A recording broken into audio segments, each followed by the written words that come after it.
Theater dreigen de rijkssubsidies te verliezen, maar krijgt uiteindelijk toch jaarlijks €1 miljoen. 4 ton minder als jeder en daarom ziet het theater orenjild boan. Meer fondsen benaderen, rondtes en apparatuur verhieren, meer jeften binnenhellen en een nieuw ledensysteem, waarbij de vrienden van het theater vregen wordt om een bijdrage van €350.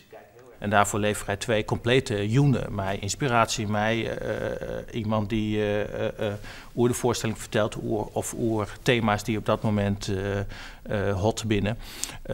En ja, een heel netwerk waaruit je als bedrijf of als zelfstandig als persoon weer nieuwe contacten opdwaan kunt. Theater ziet het meer gearworking met partners, als bij de Alve-Sterrentocht met de stichting De Friese Elfsteden. Maar ook met bedrijven. Dus wij nodigen je bedrijven uit om rond uw nieuwe voorstelling om Campagna hier te komen. En dan worden ze onderdeel van het repetitieproces. Ira Jutrovskaya doet dat zelfs, die neemt daar tijd voor. De artistiek leider. De artistiek leider. En eind het creatieve proces van het meidje van een voorstelling, dat wordt broekt om voor bedrijven creatief denken inzet te kennen in hun bedrijf. En theater gaat internationaal. Ira Jutrovskaya is juist de weeromgaan van Rusland.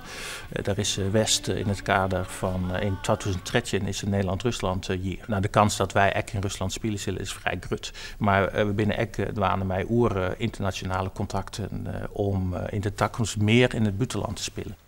De nieuwe onpak maakt van meer publiek zwargje, want het theater wil 400 vaststellingen in het hier op vieren blijven. De doelstelling van 40.000 bezoekers wordt wel helle, zei de verwachting.